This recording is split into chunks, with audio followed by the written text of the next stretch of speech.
Ladies and gentlemen, welcome to the finale of River City Girls. Now, we're going to be covering the statues that I caught and didn't get throughout the game. And first off is the statue that is in the chemistry class. The only one that's easily available to get, and you can't really leave without getting it. So on that note, make sure you break it, otherwise you won't be able to leave. Anyway, next one is the one in the swimming pool that's right before the bathroom where you get the beans for that one quest. So you might want to go there by the swimming pool before you actually proceed over to Mizuzu. Now when you leave the school, look over to the left, there would be a Sabu statue right here. Make sure you destroy that statue, because I more than likely missed that a couple of times. Well, only twice anyway. I managed to get it in the playthrough out of screen. Anyway, now we've come to this Sabu statue. All you need to do is jump on a dumpster and get to the dojo. Okay, the dumpster next to the dojo and jump on the roof of the dojo. That's what I meant to say. And then you just break the statue. That's it. Move the box here in the alleyway and there should be a statue right here. Make sure you break that statue. And no, there's not a statue within the truck depot, but at least you gotta explore that area to discover it to get 100%. And speaking of which, the construction area, make sure you hop onto the fence and destroy the statue here right before you get to Yamada.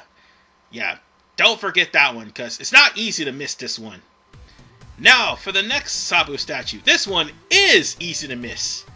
You see that 8-bit Kyoko face that's on the wall? You're going to have to wall jump off of the sign and get up to the top. That is where the Sabu statue is. So we're going to have to try to hit it a couple of times, and yeah, it can be a little bit difficult with people trying to kick your ass. So, one more kick and there we go. On to the next Sabu statue. And the next Sabu statue is located at Hibari's. All we need to do is just walk over by Hibari's and destroy it. By the way, if you started this in Uptown, Hasabe and Mami will be blocking it, so remember that. And speaking of blocking visions, the Sabu statue where Misako is standing is obscured by the basketball hoop machine. So make sure you destroy the statue here. It's not hard to find if it's not destroyed. It is if it is. And also in the pawn shop, before you talk to Skullmageddon, make sure you get the statue that's here. Oh yeah, by the way, I forgot to mention about the statue in the Crosstown Mall. And speaking of that statue, we'll get to that later. Right now, we'll talk about the one that's on Hibari's cabinet. Right before you face Hibari, make sure you get that statue. It's going to be easy to spot. And easy to jump on, of course. And this is the one in the mall. This one is obscured by the palm trees. You see that square I put? That's where it's located. It's very hard to actually see. Even if you try to move up and forward, the camera actually obscures it. Anyway, this Sabu statue is right behind the pillar here on the way to downtown. So make sure you get that. It's always going to be the one after the box. So remember that. Alright, after you pass through the bar, in the alleyway here, there's going to be a Sabu statue on the dumpster.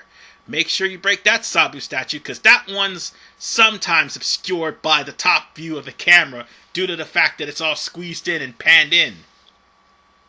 Now climb the ladder right next to legal drugs and destroy the Sabu statue here. And of course, those girls are coming to kick my ass, so I had to take the picture and fight them off screen, of course. Next up, in the junkyard, the junk is obscuring the vision of this statue. Make sure that you actually move right where Misako is standing, and destroy the statue. It's really easy to find. The one statue... Well, actually, this one's easier to find than the other one. This one, all you have to do is jump on the bus terminal. That's it. The statue is literally right there before you go over to Oceanside Heights. Oceanside Heights is going to have some more. But anyway, the last area in downtown, right before the basketball court, all you got to do is just jump on the dumpster and destroy the Sabu statue here. And soon we'll be going over to Oceanside Heights in just a little bit. But first, one last one. The area where you found Godai in the fancy car mission, right behind the dumpster, that is where the Sabu statue is, where Kyoko is standing.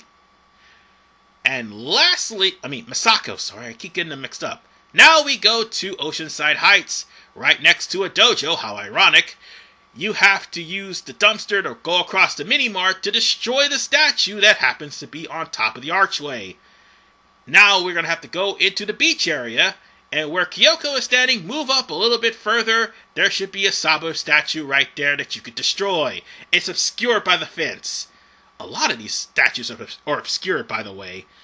Kind of messed up, really. Speaking of obscuring, the screen will obscure this one, even though it's sitting on top of rose bushes. And then the next one is going to be obscured by the screen as well. You'll have to actually jump up in order to see it. Even worse, you'll have to go to the aquarium, find a garbage can, bring it all the way here, and then use it to climb up on the side and get the statue, and if it's New Game Plus, the cat. Speaking of using the garbage can, you'll have to use the garbage can for the one that's in Senwakai Tower. I'm sorry, I mispronounced that again. The Senwakai Tower Sabu statue, you need to just use the garbage can as leverage to destroy the statue. But if you destroy all the statue, you get the Mommy Charm. It's that little charm with the M on it. Now then, we go to the safe, and there's the Sabu statue that is located there. And with that said, folks, that is all 25 statues. If you did it right, you got the Mommy Charm. Now then, talk to the gangster. He'll move out the way, and more importantly, you'll be able to plant the C4 on the door, so you will be able to activate the, well, actually, you'll be able to destroy the door, and it won't activate until you clear the area. You're not going to get killed by the C4. They're not going to allow you to do so. So on that note, ladies and gentlemen, before we actually go there, I'm making a little player switch. You'll see why in just a little bit, because if I would have went there right then and there, I would have had to take on the true final boss. But now, let's take on the original final boss, which, by the way, is Sabuko. And Sabuko is pretty damn sexy, if you ask me. I like a girl that can kick my ass. You're Sabu? He's prettier than I expected. Silence! My name is Sabuko, daughter to the great Sabu, and head of my father's empire while he is indisposed. On the toilet? I think she means prison. Before I kill you both, I'm curious why you felt the need to storm my tower and defeat all my men. And women. We noticed you got a lot of girl yakuza too. Which is seriously cool. Totally. Girl power! I'm sorry I asked. Prepare to die! Wait! We're here looking for our boyfriends! Kunio and Riki, did you take them? What would I possibly want with a pair of high school boys? Oh crap! Guess we better look somewhere else now. I hope the next place has more shopping. You two aren't going anywhere. What, you're gonna call your guards on us? In case you haven't noticed, they're all beat up. Yeah, we did that. For love. I don't need anyone to fight my fights for me. I hope you've enjoyed your lives up to this point. They're about to end. Alright, now it's time for the final villain of the game. So far, in this version of the fight, all you have to do is dodge Sabuko, and if you manage to land a hit on her, by all means do so, because she'll teleport most of the time. However, she'll also call in guards whenever there's a life bar down. So let me explain why I just knocked her down with one hit. Those buttons I bought from Merlin's shop, Kyoko had enough money to actually buy them. And, I did. But each character would have to spend 10,000 just to get these buttons. So on that note, if you have these two buttons, you pretty much destroyed every last boss in the goddamn game. You're about to see right now. And, those backgrounds look oh so familiar, by the way. The Eternal Champion, for that matter. And you're wondering why I'm trying to play a guessing game with Sabuko.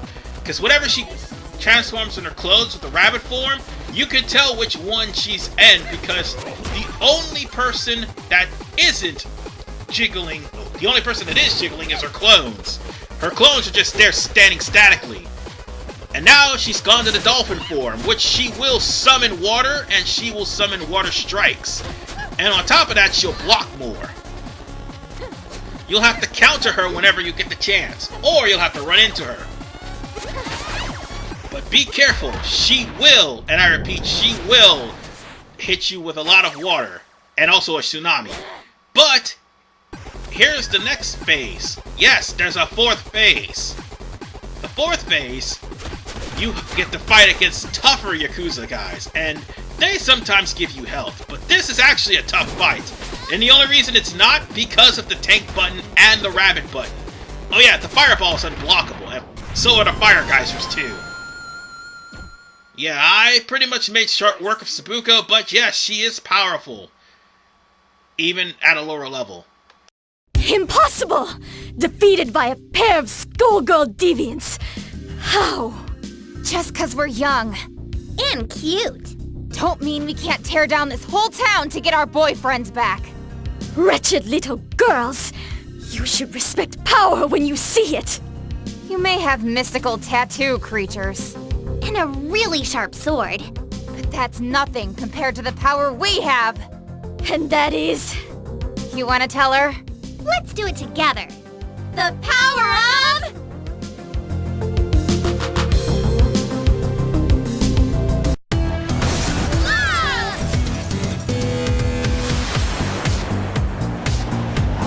This was a bad idea, wasn't it? Not our smartest plan. Maybe if we twist our bodies just as we land, we can... Hey, we're not dead. No, but we're gonna be sore tomorrow. I wonder what happened to that lady we... Ah! What is it, Kyoko? Oh man, you were right, Riki. A trip to the spa's just what we needed. I agree, Kunio. It is relaxing. Huh? Ah! It's girls! Look away! The spa's for men only. Kunio! You big dummy, we've been looking all over for you! We thought you were kidnapped, Ricky Poo!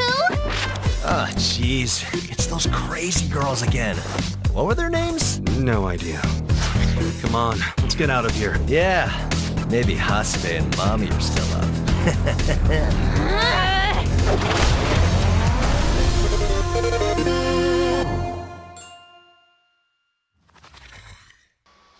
While the credits would be a normal thing right now, I'm going to skip them because what I just did is how you got the Hasebe charm.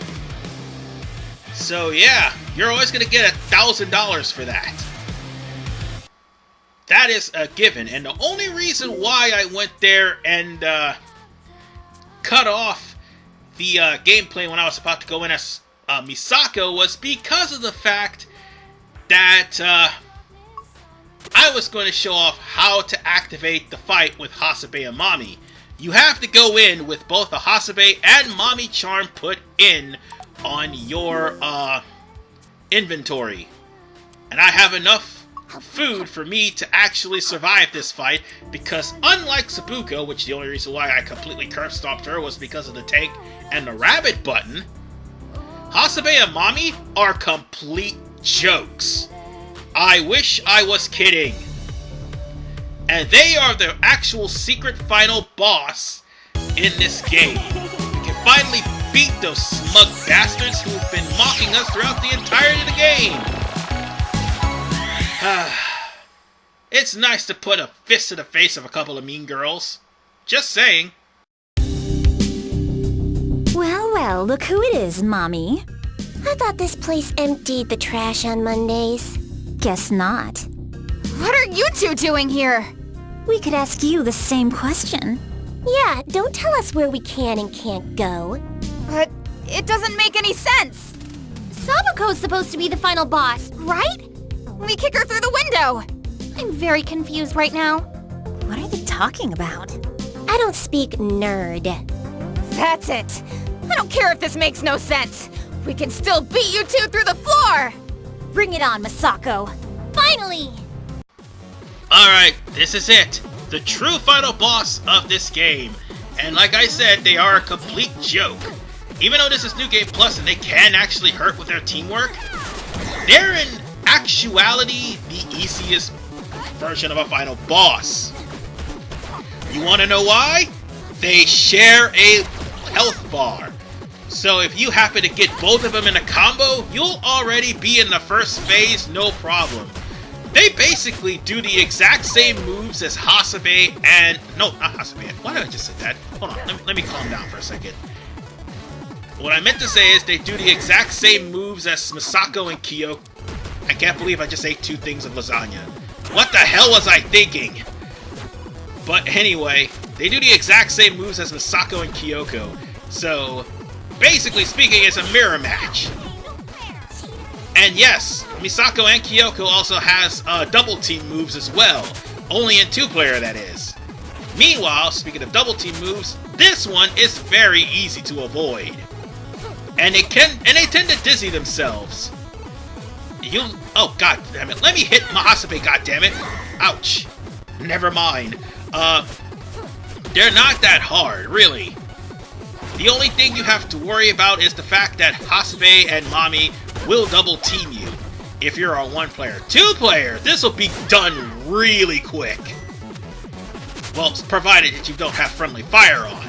If you do, that just only makes things a little bit more challenging. But, this right here, this is actually way too easy. In fact, we're almost at the 3rd phase. No, we are at the 3rd phase. Might as well eat this now. Now, as far as for this phase, if you wall jump and avoid Hasabe and Mami's rolling attack, you'll be just fine. Even though trying to go to the lower end of the screen would actually help, it kinda doesn't. You want to try to avoid these two. So what you want to do is wall jump as much as you can. If you can kick Hasabe and Mami off kick Hasabe off and stop Mami's rolling attack, that would be all well and good. By the way, that rolling attack they do is an homage to the Simpsons arcade game. As is the spinning attack that they do. It's an homage to what Homer and Marge did. So on that note, we just need to completely decimate either Hasabe or Mami, whichever one comes first. I'm saving one for last. I'm not going to eat up all my lasagna, because I have a reason for that. Because just like Sabuko, they too have a 4th meter. And we're almost done with this fight anyway, so it's not that important. All I need to do is just catch one of them and just beat him half to death. Thing is, whoever you beat, the other one is going to, well, you'll see in just a moment. In fact, there it is. Since I've KO'd Mami, Hasabe is going to go into rage mode while Mami is a ghost. If it was vice versa, it's the same thing. And by the way, it turns out Hasabe has the blood of Riot, which by the way is an homage to Leona from King of Fighters. Whereas Mami is also an homage to, I think, Yashiro from King of Fighters, so she does that whole transformation thing. But the Rage Mode character that you don't defeat only takes a limited amount of damage. She still takes some damage, but not that much. The Angel of the character you did defeat is actually the only character that can take the damage. That's why this fight is so goddamn pathetic. Yeah, and I'm like taking a lot of damage, but in the end, I'm actually doing some serious damage here because I think I almost beat them. In fact, I'm going to beat them in the next couple of seconds. Yeah, and I ate everything too, and I had to stop that for a reason because, well, it was a 10-minute mark, obviously. But don't worry, we're pretty much done with this fight. One more hit and we've got this. In fact, doesn't matter who I hit. I said it doesn't matter who I hit. Thank you! And with that said, Hasabe and Mami has been defeated. By the way, they can do the same thing to you. They can actually kick the ghost of your character.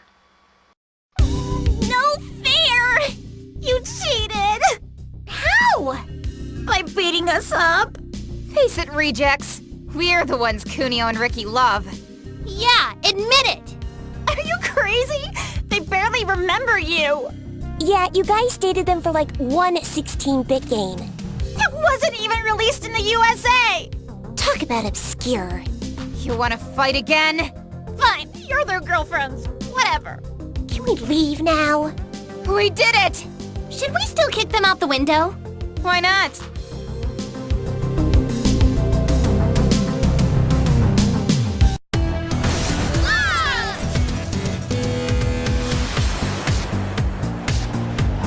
This was a bad idea, wasn't it? Not our smartest plan. Maybe if we twist our bodies just as we land, we can... Hey, we're not dead. No, but we're gonna be sore tomorrow. I wonder what happened to Hasabe and... Ah! What is it, Kyoko? Oh man, you were right, Riki. A trip to the spa's just what we needed. I agree, Kunio. It is relaxing. Huh? Ah! It's girls! Look away! The spa's for men only. Kunio! You big dummy, we've been looking all over for you! We thought you were kidnapped, Ricky Poo! Ah, jeez. It's those crazy girls again. What were their names? No idea.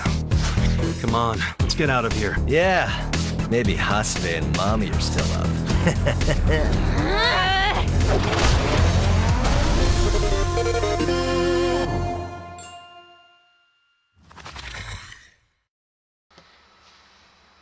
I actually enjoyed my time playing River City Girls, and despite that stupid Microsoft error that screwed me over, things are starting to look a little bit better now. I fixed the problem, that's why it took so long. Now, as far as the game is concerned, I like the tongue-in-cheek humor, and I also like some of the references that they've thrown in from Double Dragon and various other games, and also River City's Ransom, by the way. I actually like all the callbacks, but one thing I did not like was the fact that the story was nothing more than a wild goose chase of two desperate ex-girlfriends. Now, if you haven't played the Super Nintendo version, which obviously I haven't, however, I actually caught wind of what happened to these girls because people were complaining about how Hasabe and Mommy were their actual girlfriends, and Kyoko and Misako broke up with them in the SNES game. I mean, I got spoiled with that in the comment section of this game's trailer. Thanks for that, guys. I figured that, I thought that was some BS thing. Come to find out, it's actually true that these two girls are the ones that broke it off with Kunio and Riki, but they want them back and tried so hard to find them. So Hasabe and Mommy probably were the ones that staged this whole kidnapping thing in the first place. You know, we would know that if they would have actually explained that to us with Kunio and Riki's gameplay. Oh, we'll get to that in just a little bit.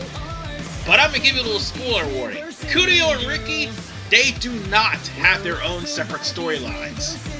In fact, you're fighting the same bosses and going through the same thing as Misako and Kyoko. And that is a missed opportunity. So many things that Way Forward and Arc System Works could do because they got the assets to do it, but they just didn't. By the way, by beating Hasabe and Mommy, we got the Angel Pin, which will, by the way, make sure your second player Angel comes into your body. Now then, let's talk about those two secret characters, Riki and Kunio. Starting with Riki. Riki is actually better than, well, Misako and Kyoko. He's fast, he's actually got, let me just put it like this. He's actually got some good charging attacks, good physical attacks. The only thing is his throws. While this demonstration is only against the boss, I mean, his throws are decent at best, but he does have, by default, the Phantom Hurricane that is, by the way, Benimaru's trademark from King of Fighters. How many more people are they going to reference from King of Fighters? Oh, speaking of the devil, here's Kunio. Kunio actually is a lot different from River City Ransom, just like Riki is. Kunio will actually have an attack where he will constantly use a combo and will actually eat a burger and use it as a combo attack. He also has a charging knee that is a charge shot. He has a towel, but more importantly, he also has Kyo's running. Okay, his running attack is basically Kyo's uppercut.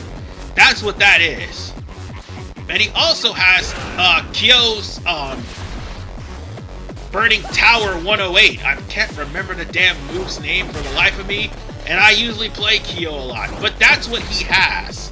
So he basically has most of Kyo's moves, which is what I'm showing off when I'm fighting against Yamada. We've already fight this guy, and as I said, they don't have a story of their own.